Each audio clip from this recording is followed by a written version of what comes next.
Two animal welfare officers are recovering from bites they suffered during a dog attack this morning.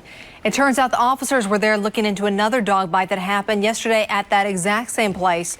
New at 6 News 9's Lacey Lowry has more from the scene of the attack.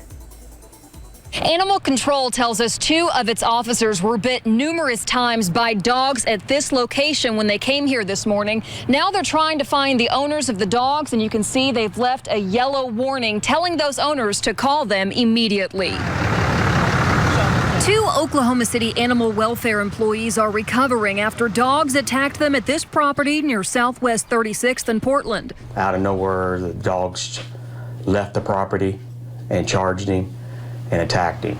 An officer was investigating a dog bite report from yesterday at this home. Animal Welfare says 4 dogs, all believed to be pit bulls, then got loose from the yard and charged him. There was like 4 or 5 other dogs that were already there, and he had to call back up, and they all got pretty aggressive. The officer was bitten on the legs, stomach, and back.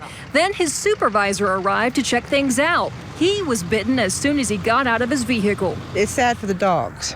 It's the owners. It's really not the dogs. It's just the owners that don't pay attention to them. Officers say it's hard to tell which dogs are responsible for which bites because they operated as a pack. It's always a risk, and we train our officers to recognize that.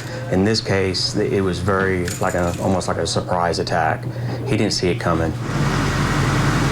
Lyons says both animal welfare employees are going to be okay, and the juvenile who was bitten the day before had minor injuries. Animal control officers tell us they removed 4 pit bulls from this location. Those dogs will stay in quarantine for 10 days while the agency decides what steps to take next. On the southwest side, Lacey Lowry, News 9. The owner may be able to pick the dogs up after quarantine, but if animal welfare decides this is a criminal offense, then the case goes before a judge.